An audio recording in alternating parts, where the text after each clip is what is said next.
बिस्मिल्लाहिर्रहमानिर्रहीम अल्हम्दुलिल्लाहि रब्बिल आलमीन वस्सलातु वस्सलामु अला सय्यिदिल अंबिया वल मुरसलीन अम्मा बाद। अज़ीज़ दोस्तों, मैं आप सबको अपने चैनल अवान तितर कला पर खुशामदीद कहता हूँ और मेरी तरफ़ से आप सबको अस्सलामु अलैकुम वरहमतुल्लाहि वबरकातुहू। उम्मीद है आप सब दोस्त खैरियत के साथ होंगे, जहाँ रहें खुश रहें, आबाद रहें।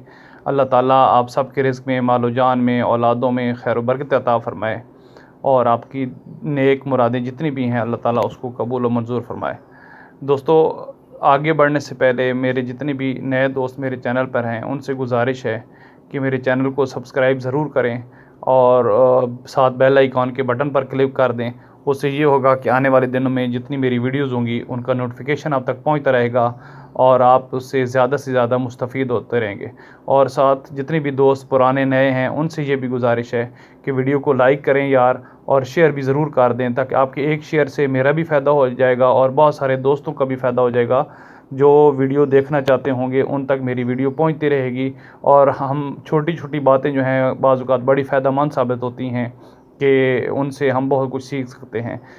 तो चलते हैं आज की वीडियो की तरफ। और आज की वीडियो है कि आजकल ब्रीडिंग सीज़न अपने उरूज पर चल रहा है। मई स्टार्ट हो गया है, आज 1 मई है और सब दोस्तों की ये ख्वाहिश होगी जो नए शौकीन हैं ख़ुसूसन कि तीतर के जो बच्चे हैं उनको क्या खुराक देनी चाहिए। तो मैं आपको एक मशवरा देता हूं दोस्तों कि अगर आपके तीतर इनक्यूबेटर के ज़रिए निकल रहे हैं या मादा के नीचे आपने अंडे रखे थे, जैसे भी किया है, तो सबसे पहले तो आपने ये करना है कि जिस टाइम आपके तीतर बच्चे निकाल ले, वो इनक्यूबेटर के ज़रिए निकलें या मादा के ज़रिए निकालें, तो आपने पहले 24 घंटे कुछ भी नहीं देना, बच्चों को कुछ भी नहीं देना। कोई आपने पानी नहीं देना, कोई खुराक नहीं देनी। और याद रखें, पानी बिल्कुल भी नहीं आपने देना। जब 24 घंटे मुकम्मल हो जाएं तो एहतियातन आप 30 घंटों तक ले जाएं तो ज़्यादा बेहतर रहेगा, क्योंकि कुछ बच्चे ऊपर नीचे निकल आते हैं। तो जब 30 घंटे मुकम्मल हो जाएं तो आपके पास पहले खसखास होनी चाहिए। आप उन बच्चों को खसखास जो है वो खिलाएं कम से कम 3 से 4 दिन आपने खसखास खिलानी है। और ये ज़हन में रहे कि पानी जो है वो 5 दिन आपने बिल्कुल नहीं पिलाना। 5 दिन पानी बच्चों को नहीं पिलाना, उसके बाद आपने 5वें दिन पानी पिलाना है, और वो भी हल्का नीम गर्म जिसको कहते हैं, ठंडा यख पानी ना हो। जैसे कि आजकल के मौसम में बंदे का दिल करता है कि मैं अपने बच्चों को, तीतर के बच्चों को ठंडा पानी पिलाऊं, तो ऐसा नहीं करना आपने। जो नॉर्मल टेम्परेचर का पानी है वो आपने पिलाना है। और खसखास जो है 3 दिन खिलाकर खसखास बंद कर देनी है। बाज़ार से आपने फ़ीड लेनी है 14 नंबर, और उसको दोरी के अंदर सही बारीक कर लेना है, बिल्कुल जैसे पाउडर होता है ऐसे आपने कर लेना है। और उसके बाद 3 दिन जब खसखास ख़त्म हो जाए तो उसके बाद आपने बच्चों को, तीतर के बच्चों को ये खुराक जो है 14 नंबर जो है बारीक वाली, वो आपने देना शुरू कर देनी है। इससे आपके तीतर जो हैं वो तरोताज़ा हो जाएंगे और मोटे भी हो जाएंगे। लेकिन ये ज़हन में रहे कि दाना जो खुराक है उसका कोई मोटा दाना ना हो। ऐसा ना हो कि तीतर का पोटा जो है वो बंद हो जाए। अगर पोटा बंद हो गया तो ये ज़हन में रहे कि तीतर की अमवात का ख़दशा होता है।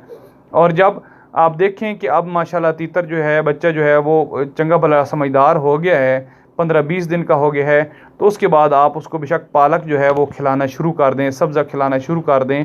और 20 दिन के बाद आप इसको, अगर आपके पास दीमक का कोई अरेंजमेंट या इंतज़ाम हो सकता है, तो इन तीतर के बच्चों को दीमक ज़रूर खिलाया करें। लेकिन ये ज़हन में रहे कि जब आप दीमक खिलाएंगे तो दीमक के बाद आपने पानी जो है कम से कम 24 घंटे पानी फिर नहीं पिलाना। पानी की बग़ैर ही दीमक जो है आपने उसको खिलाना है। तो उम्मीद है आज की वीडियो से आपने और मैंने, हम सब ने मिलकर सीखा होगा कि सबसे पहले तो हमने करना क्या है कि जब तीतर की पैदाइश हो जाए, बच्चे निकल आएँ, तो 24 घंटे बल्कि एहतियातन 30 घंटे तक कुछ भी नहीं खिलाना। उसके बाद 3 दिन के लिए खसखास खिलानी है।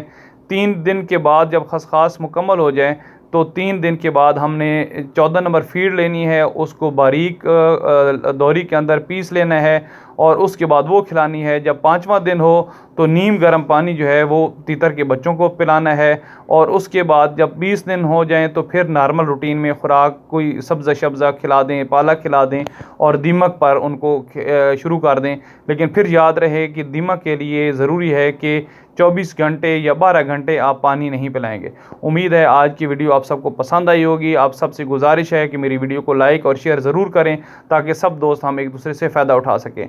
और आखिर पर एक नसीहत दोस्तों, और नसीहत हमेशा की तरह कि मौत एक अटल हकीकत है, आज नहीं तो कल आनी है और हमने सब ने अल्लाह के सामने पेश होना है। तो दोस्तों, नमाज को अव्वल वक्त में अपना शुआर बना लें, मुकर्रर वक्त पर नमाज की अदायगी बाजमात अदा करना शुरू कर दें। अल्लाह ज़रूर हमारे रिज़्क़ में, मालो जान में बरकत अता फ़रमाएगा। आप सबका बहुत शुक्रिया। जज़ाकुमुल्लाह खैरा। अल्लाह हाफ़िज़।